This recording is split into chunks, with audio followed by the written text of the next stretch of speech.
মায়ের সময় জ্ঞান তেমন ছিল না, মোবাইলেও সময় সেভাবে দেখতে পারতেন না, তাই একটি দেয়ালঘড়ি নিয়ে গিয়েছিলাম, দেয়ালে তা টাঙানো হয়। এভাবে কথাগুলো বলেন বাংলাদেশ প্রকৌশল বিশ্ববিদ্যালয়ের অধ্যাপক এ.কে.এম আশিকুর রহমান। তিনি রাজধানীর মিরপুরের বাসায় মারা যাওয়া প্রবীণ নারী নূরজাহান বেগমের ছোট ছেলে। নূরজাহান বেগমের লাশ উদ্ধার হওয়ার পর ঘটনাটি নিয়ে দেশজুড়ে আলোচনা চলছে। তার এক ছেলে সরকারের যুগ্ম সচিব বুধবার দুপুরে জনপ্রশাসন প্রতিমন্ত্রী মোহাম্মদ আব্দুল বারী প্রথম আলোকে বলেন, এ ঘটনায় পিতামাতার ভরণ পোষণ আইন আছে, আইন অনুযায়ী ব্যবস্থা গ্রহণ করা হবে। পরে বিকেলে ওই যুগ্ম সচিব এ.কে.এম আনিসুর রহমানকে মংলা বন্দর কর্তৃপক্ষের সদস্যপদ থেকে প্রত্যাহার করে জনপ্রশাসন মন্ত্রণালয়ে সংযুক্ত করে প্রজ্ঞাপন জারি করা হয়েছে। এর মধ্যে দুপুরে প্রথম আলো প্রতিবেদককে ফোন করেন নূরজাহান বেগমের ছোট ছেলে অধ্যাপক আশিকুর রহমান। মঙ্গলবার তাকে ফোন করা হলে তিনি কথা বলতে রাজি হননি, তবে এবার তিনি নাম পরিচয় প্রকাশ করতে আপত্তি জানাননি। আশিকুর রহমান প্রথম আলোকে বলেন, মা মারা যাওয়ার পর আমরা এমনিতেই মানসিকভাবে ট্রমায় আছি। এর মধ্যে সামাজিক যোগাযোগ মাধ্যমে আমাদের নিয়ে নানা মিথ্যা তথ্য ছড়ানো হচ্ছে, এতে আমরা মানসিকভাবে আরও ভেঙে পড়েছি। ৭৫ বছর বয়সী নূরজাহান বেগমের মরদেহ গত ৩১ মে রাতে উদ্ধার করে পুলিশ।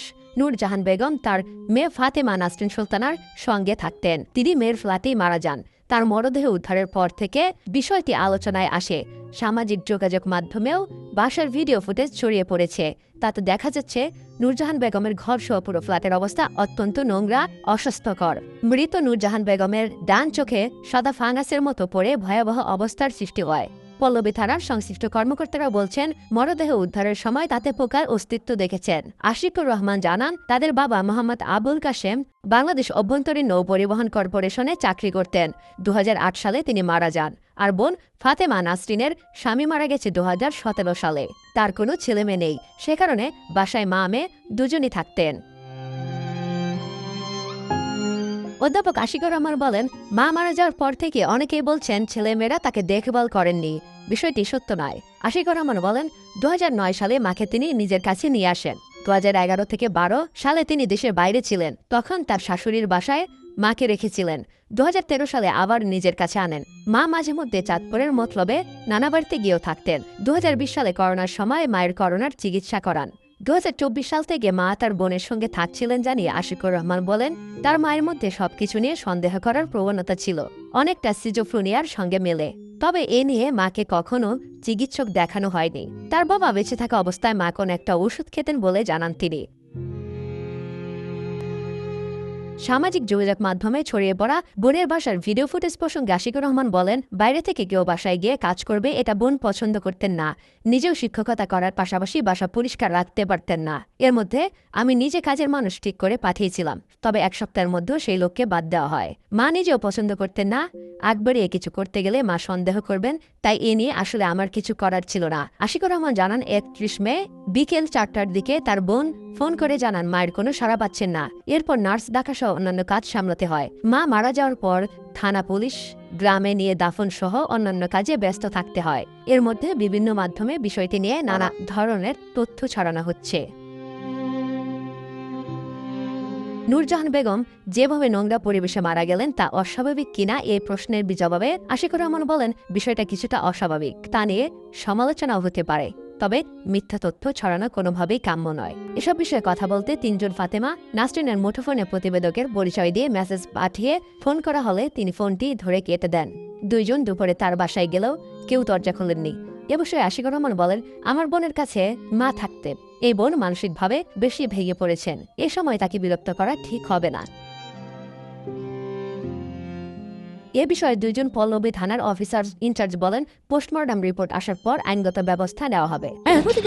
পোস্টমর্টম রিপোর্ট আসার পরে তখন যদি আমরা দেখতে জেনারেলি অন্য কোনো কারণে থাকে, তাহলে সেটা নিয়ে কোনো আইনগত ব্যবস্থা নিতেই হবে। বা তখন যদি না হয়, যদি অন্য কোনো আইনি নেওয়ার মতো থাকে, তাহলে আমরা সেটা চলুন জেনে নেওয়া যাক বৃদ্ধা বাবা মাকে ভরণ পোষণ এর বিষয়ে আইন কি বলে। ধর্মীয় ও সাংস্কৃতিক রীতি অনুযায়ী বাংলাদেশের ছেলেমেয়েরা সাধারণত বাবা মাকে বৃদ্ধ বয়সে দেখে শুনে রাখেন। তবে বিষয়টি নিয়ে অতীতে বিভিন্ন সময় নানা অভিযোগ ওঠার কারণে 2013 সালে এ নিয়ে একটি আইনও পাশ করে সরকার। পিতামাতার ভরণ পোষণ আইন নামের ওই আইনটি প্রতিটি সামর্থ্যবান ছেলে মেয়েকে তার বাবা মায়ের ভরণ পোষণ তথা খাদ্য, বস্ত্র, বাসস্থান, চিকিৎসা, সঙ্গ ও সেবা প্রদান সহ অন্যান্য প্রয়োজনীয় সুবিধা নিশ্চিত করতে বলা হয়েছে। আইনের এটাও বলা হয়েছে, কোনো পিতামাতার একাধিক সন্তান থাকলে সন্তানেরা নিজেদের মধ্যে আলাপ আলোচনা করে ভরণ পোষণ নিশ্চিত করবেন। আরও বলা হয়েছে, পিতামাতার ভরণ পোষণ নিশ্চিত করার ক্ষেত্রে সন্তানদের তাদের সঙ্গে এক স্থানে বসবাস করতে হবে। বাবা মায়ের ইচ্ছার বিরুদ্ধে তাদের কোনো বৃদ্ধাশ্রম বা অন্য কোথাও থাকতে বাধ্য করা যাবে না। চাকরি বা অন্য কোনো কারণে সন্তানরা পিতামাতার কাছ থেকে দূরে অবস্থান করলে নিয়মিতভাবে তাদের বাবা মায়ের খোঁজ খবর নেওয়া এবং দেখা সাক্ষাৎ করার কথা বলা হয়েছে। সেই সঙ্গে বাবা মাকে নিয়মিতভাবে যৌক্তিক পরিমাণ টাকা পয়সা প্রদান করার কথাও রয়েছে আইনে।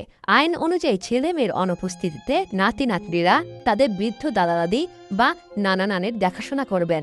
কেউ যদি এই আইন না মানেন সেক্ষেত্রে তাকে অনূর্ধ্ব 1 লাখ টাকা জরিমানা বা অনূর্ধ্ব 3 মাস কারাদণ্ডের বিধান রাখা হয়েছে।